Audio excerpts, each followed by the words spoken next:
고려시대의 문화 볼게. 고려는 불교의 나라야. 불교 문화 굉장히 발달되어 있어. 태조 왕건이요. 죽을 때 요원. 뭐니? 훈요 10조지. 훈요 10조에 불교를 숭상하라고 하고요. 훈요 10조에 그리고 국가적으로 불교 행사를 했습니다. 그 국가적 불교 행사가 연등회, 팔간회 같은 거야. 그리고 과거에도 광종이 과거 시험을 칠 때 스님들을 뽑는, 스님을 관리로 뽑는 성과가 있었고요. 그리고요, 스님들을 국가자문하는 그런 분으로 모셔왔어요. 국사왕사제도야. 국사왕사제도가 뭐라고요? 스님들을 국가 정책을 자문하는 그런 분으로 모셔온 것. 고문 역할을 하도록 한 것. 국사왕사대도가 있었다. 그래서 뭐 이런 국가적인 행사도 그렇고 스님들을 국가 정책 결정할 때 스님들에게 물어봤다. 국사왕사제도 이런 것들을 봐가지고 불교가 굉장히 발달했다는 걸 알 수 있고요. 불교는요, 종파 간 대립이 되게 심했어. 교종은요, 주로 경전을 연구하는 학문이고요. 경전을 연구하고요. 선종은요, 참선을 중요시하는 그런 종파였어. 처음에는요, 초기에 신라말과 고려 초에는 선종이 유행이었어. 선종이 유행이고요.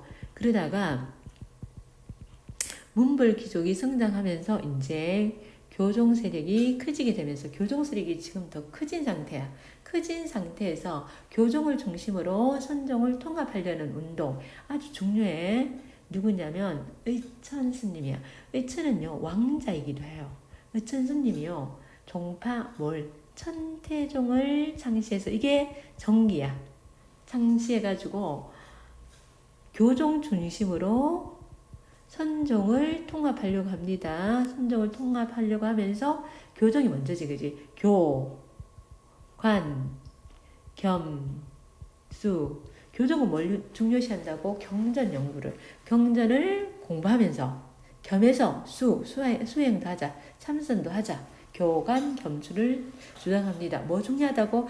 의천의 천태종이 중요하다고. 그리고 유학도 굉장히 발달하지. 유학은요, 자, 일단, 광종이요, 과거제 실시한데, 옛날에 과거 시험 뭘 봤다고? 유교 경전으로. 그러니까 유교적 지식 아주 중요했겠지. 유교 공부했겠지, 그지? 그리고 최성노가 시무 28조를 왕께, 성종, 임금께 건의하잖아. 이 시무 28조가 뭐니? 유교로 통치 이념을 삼자. 그러면 유교가 중요시되었다. 그리고 유학교육을 장려하는데 학교가 있어요. 국립학교, 국자감, 거꾸로 하면 감작국, 국자감에 여기서 유학을 가르쳤고요. 그리고 지방에는요, 향교를 설치해가지고 가르쳤습니다. 국자감이 국립학교라고 그랬지. 고려는요, 관악이 그렇게 관악이 되는 거야. 공립학교가 되는 거야. 고려에는 그렇게 성행하지 못하고 관악이 쇠퇴하면서 지금 있잖아. 학원처럼 있잖아. 사립학교가 생겼는데 사립학교가 변성해요. 번성하는데 대표적인 게 채충의 구제학당이야. 구제학당이 번성하는데 이런 데서 뭐하냐? 유교 경전을 공부했다. 그리고 역사서 중요한 거 7대실록 있었고 그 다음에 중요한 거 삼국사기가 있어. 삼국사기가 왜 중요하냐? 자, 이게 최초야. 가장 오래된 거야. 가장 오래된 역사서야. 우리 역사의 가장 오래된 역사서. 그 전 거는 그러면 없다는 얘기지. 누가 지었니? 김부식이요. 김부식은 유학자였어. 그래서 유교적 합리주의를 바탕으로 지었고요. 김부식은 신라 개성의식이 있습니다. 신라 개성의식을 바탕으로. 그래서 삼국사기에 보면 신라가 삼국 중에 제일 먼저 건국되었다고 나와 있어요. 신라 개성의식이 있어가지고 고려 초기에는 김부식의 삼국사기 유교적 사관으로 지은 역사서이다. 기억해두고 그리고 도교와 풍수지리술도 유행합니다. 도교는요 우리 신선처럼 사는 거 생각하면 됩니다. 현세에서 늙고 죽지 않는 비결 불로장생 안 죽고 영원히 사는 거 플러스 현세에서 복을 받는 거 현세에서 복을 받는 거 아주 중요시 여기고요. 자, 국가 안녕과 왕실 번영을 기원하면서 국가에서요 왕실에서 하늘에 제사 드리는 하늘에 제사를 지내는 초제를 지내기도 했습니다. 그리고 풍수지리스는요 도참신앙, 도참이 뭐냐면 앞으로 이렇게 될 거야 이렇게 예언하는 게 도참이야. 도참신앙과 더해져 풍수 도참 사상이 발전하는데 그러니까 이쪽으로 옮겨가면 풍수지리술이 뭐니? 풍수지리술이 그렇지 우리 지형이 산세라든지 물의 흐름 이런 것들이 우리 인간의 길흉하복에 영향을 미친다는 게 풍수지리술이잖아 그지? 풍수지리술하고 도참이 뭐라 그랬어? 미래의 일을 예언하는 거지 그지? 그거하고 합쳐져 가지고 이쪽으로 옮기면 도읍지를 옮기면 나라가 잘 될 것이라든지 뭐 이런 것과 같이 연결되는 거야. 그래서 우리가 뭐 묘청의 서경천도운동 서경길지설이야. 서경이 지금 평양이지 그지? 평양이 이제 개경은 운이 다 했어. 평양으로 옮기면 번성할 거야. 도참사상이지. 앞으로 일을 예언했으니까 그게 풍수지리수라고 이렇게 도참사상이 합쳐서가 유행했고요. 남경이 어디냐면 한양이야. 나중에 이승계가 한양으로 옮길 때 또 풍수지리수를 이용합니다. 그래서 남경으로 옮기면 나라가 오래 번성할 거야. 이래서 한양으로 도읍지를 옮기는 거야. 이런 풍수지리술이 자, 도참사상과 더불어 유행했습니다. 그리고 건축은요. 건축 불교문화. 자, 불교문화 탑 같은 거 보면 탑이 굉장히 많아요. 특히 봐. 월정사 팔각 구청탑이야. 다각 다청. 우리 보통 신라 때 보면 삼청탑들이 많았거든. 삼국시대는 삼청이 많은데 여기는 각도 여러 각도 다각. 팔각이나 되잖아 그지? 그리고 청도 구청이나 되잖아 그지? 다각 다청탑이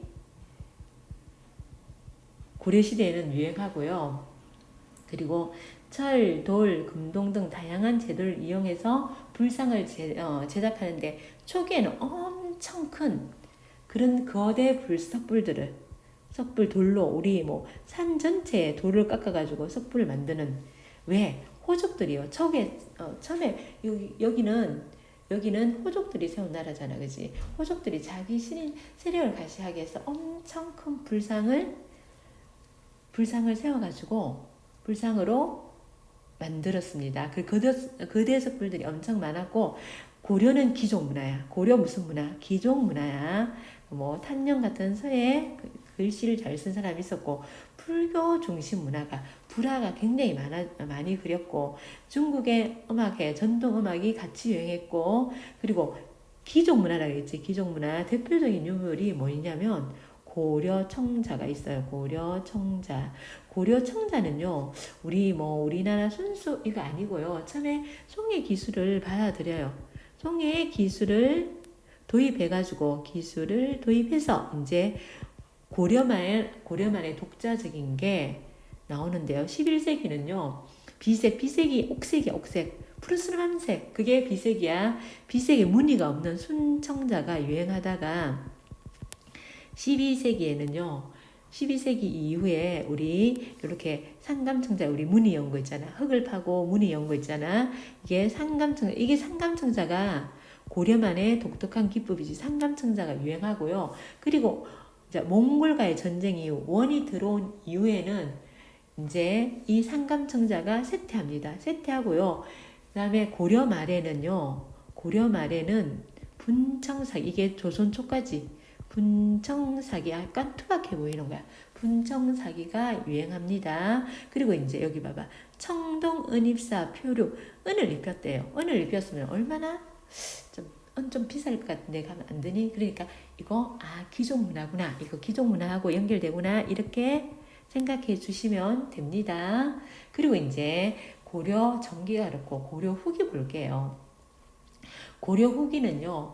이제 불교가요. 국가적 차원의 국가적 차원으로 이렇게 보호를 받다가 보니까 불교가 타락을 하기 시작하는 거야. 이제 교종이요. 엄청 타락하기 시작하고요. 무신 집권 이후에는 또 있잖아. 무신들, 이제 교종들은 약간 이렇게 생각해. 교종 같은 경우는 경전 연구잖아. 그지? 한자 같은 것도 많이 알아야 되잖아. 그지? 그러니까 이거 귀족들이 좋아했다. 이렇게 생각하고, 무신들은 약간 귀족들보다는 이렇게 학문 이런 거에 대해서는 좀 떨어지잖아. 그지? 그러니까 무신 집권 이후에는, 참선하는 거, 경전 연구보다는 참선하는 거, 그거 위주로 발달했다. 이렇게 생각해. 그럼 참선하는 거 중요시 여기는 게 뭐였지? 선종이지. 그지? 선종이 성장합니다. 성장하고요. 성장하면서 이제 불교가 타락하니까 이걸 개혁하려는 움직임이 있지. 아주 중요합니다. 앞에는 누가 나왔니? 앞에는 의천의 천태종이 나왔지. 후기에는요. 고려 정계는, 자, 다시 적을게. 고려 정계는, 자, 의천의 천태종, 뭐가 중심? 교종이 중심. 그리고 고려 후기에는 진운의 조계종, 뭐가 중심? 선종이 중심이 돼가지고 통합하려고 했다. 요거 반드시 기억해야 된다. 선종을 중심으로 통합하려고 했던 분, 진울스님이요. 수선사, 지금 송강사의 중심으로 불교 개혁, 너무 타락했으니까 개혁 운동을 전개합니다. 결과적으로 뭘 창시했다? 조계종을 창시하고요. 그리고 뭘 중심이었다? 선종이 중심이었다. 선종을 중심으로 교종을 통합하려고 하였다. 자, 그러다가 불교가 근문세적인 누구니?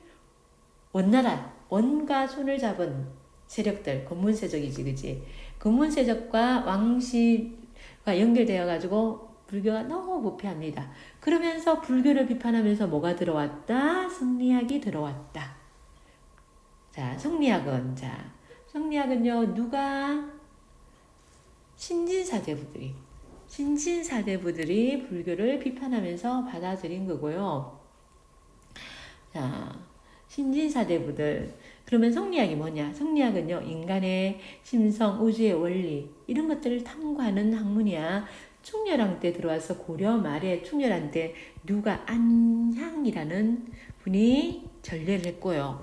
그리고 성리학이 발전하는데 망건당에서 이재현 등이 제자를 기르며 보급하기 시작했는데, 망건당은 뭐냐면 도서관 같은 거라고 생각하면 돼. 망건당 충순왕 때 원이 세운 도서관 같은 건데, 여기서 이재현을 중심으로 이재현이 여러 학자를 키우면서 성리학이 보급되었고요. 그리고 누가 받아들였다고? 이 성리학을 신진사대부들이 받아들입니다. 신진사대부는 뒤에 가서 다시 정리할게.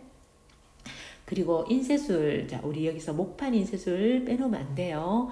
자, 목판은 나무에 새긴 거야. 나무에. 금속알자는 있어. 금속알자는요, 금속에 새겨가지고, 목판은 전체 글을 갖다가 어떻게 해요? 목판 하나에 해가지고 뭐 글자 하나 틀렸다 고칠 수 없는데, 금속알자는 하나하나 글자 하나하나를 갖다가 이게 조합해서 만드는 거야. 금속알자 좀 좋겠지, 그지? 목판 인쇄술은요, 처음에 초조대장경이 있었는데 그건 글안 침입 때 만든 거고, 이게 있잖아. 이게 초조대장경이 몽골 침입 때 손실되는 거야. 자, 불타가지고 없어져요. 그리고 몽골의 침입을 막고자 강화도에서 만든 게 뭐야? 팔만대장경이지. 무신 집권 때 강화도에서 팔만대장경을 만들고, 이거는 있죠. 어디야? 자, 합천 해인사에 있습니다. 합천 해인사에 각전에 있어요. 합천 해인사에 있고요. 금속알자는요, 자, 금속알자는 지금 남아있는 거 말고 그 전에 있었다는 거. 상정고금예문이 1234년이야. 이게 가장 먼저 있었던 거예요. 지금 현존하지 않아요. 지금 현존하는 것은 직지, 심체, 요절, 이게 지금 우리나라에 있지 않아. 어디 있어? 프랑스 국립 도서관에 있고요. 세계에서 가장 오래된 현재까지 있는 가장 오래된 금속 활자분이야. 그러니까 가장 오래된, 이거 꼭 외워야 되지, 그지? 즉지신 제요절, 그지? 그리고 이제 화약 같은 거는 고려 말에는 왜구나 홍건적인 침입이 굉장히 많았거든. 거기에 대비한 화약, 채무선이요. 원에서 화약 제조 기술을 배워오는데 그게 그래서 임시 기구를 설치해 합통도감을 설치해가지고 화약 화포를 제작합니다. 그래서 누구를 격퇴했다? 왜구를 격퇴하였다. 건축 보면요, 요거 목조 건축이 많은데 우리 가장 현존하는 가장 오래된 목조물 이건 좀 알아둬야 되겠지. 학교 선생님이 강조하면 외우세요. 봉정사의 극락전이라든지, 자 수덕사의 무량수전이라든지, 그 다음에 수덕사의 무량수전이 아니고요. 이런 수덕사의 무량수전이 아니고요. 무량수전은 부석사야. 부석사의 무량수전. 그리고 요게 있잖아. 가운데가 볼록한 배울림 교령이야. 그리고 수덕사의 대웅전. 수덕사의 대웅전. 목조 건축물이야. 요게 주심포 양식인데 이 건축 양식이 하나인데요. 주심포 양식하고 가운데가 볼록한 배흘림 기둥이야. 기둥이요. 이렇게 가운데가 약간 이렇게 볼록하게 이렇게 된 게 배흘림 기둥이고 이게 부석사의 무량수전이 있고요. 주심포 양식이라는 게 여기에 있어. 주심포 양식은요. 지붕의 무게를 기둥에 전달하는 공포의 이치에 따라서 주심포 양식하고 다포 양식이 있는데 주심포 양식은 공포가 기둥에만 있는 거야. 그럼 이런 것들이 공포가 기둥에만, 공포 같은 쌤도 잘 뭔지 몰라요. 근데 그 공포가 가운데가 있는 주심포 양식이라는 거고, 부석사에 가면 이제 이 기둥들이 가운데 약간 볼록해요. 그게 배흘림 기둥이라는 거야. 기둥 가운데가 이렇게 볼록한 거. 석탑은요, 여기 옆에 봐. 경청사 10층 석탑. 대표적인 거. 경청사 10층 석탑. 이런 것들이 있는데, 이건 이제 고려 말에는 원의 영향을 받아가지고 만들어진 석탑이야. 굉장히 화려하고 섬세한 조각들이 있고요.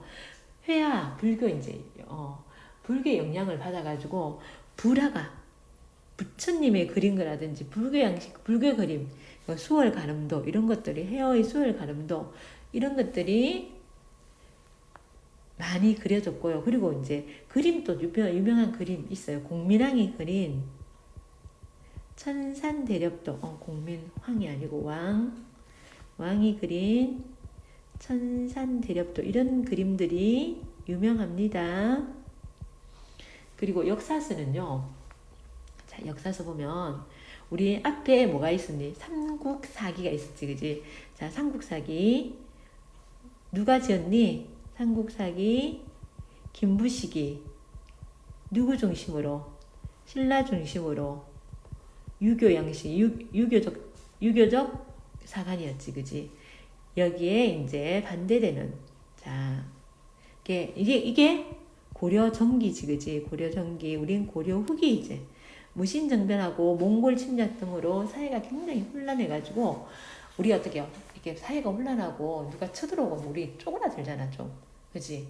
마음이 우리 별 볼 일 없는 민족이야. 우리는 왜 이렇게 매일 당하기만 하지? 이런 마음이 들잖아, 그지? 그래서 민족의 자긍심, 우리는 하늘의 후손이야. 이런 자긍심과 자조심, 우리도 할 수 있어. 이런 자조심을, 자조의식을 키우기 위해서 노력하면서 그런 자긍심과 자조의식을 키울 수 있는 그런 역사책이 만들어지는 거야. 역사서 동명왕편은요. 저자가 이규보고요. 이규보고 고구려 건국시조인 동명왕의 업적을, 자, 고구려 건국시조 주명왕의 업적을 시로 만들었대요. 그러면 고구려 개성의식이 있다, 그지? 우리 고구려 하면 어때요? 천하를 호령했던 고구려야. 우리는 그 사람들 후손이야. 우리 민족 이렇게 쪼그라들고 들어서 이렇게 찌질하게 있을 필요 없어. 자긍심을 가져. 이런 마음에서 지었겠지. 고구려 개성의식이고요. 그리고 자, 삼국유사요. 삼국유사는요. 누가요? 일연스님. 요거하고 이제 삼국유사하고 삼국사기하고 자, 일연스님이 당군 건국시대. 이거 당군 얘기를 최초로 기록한 거야. 이거 최초 기록이야. 이걸 최초 기록했고요. 자, 불교적 관점에서 여기는 삼국사기는 유교적이지. 여기는 불교적 스님이야. 이런 스님이었어. 그러니까 당연히 불교적 관점이지, 그지? 그리고 뭐 설화라든지 김부식은요, 설화 전설 말도 안 되는 소리라고 전혀 기록 안 했거든. 근데 우리 민간에 떠돌던 설화 전설 이런 것들이 굉장히 많이 수록해뒀고요. 그 다음에 제왕운기는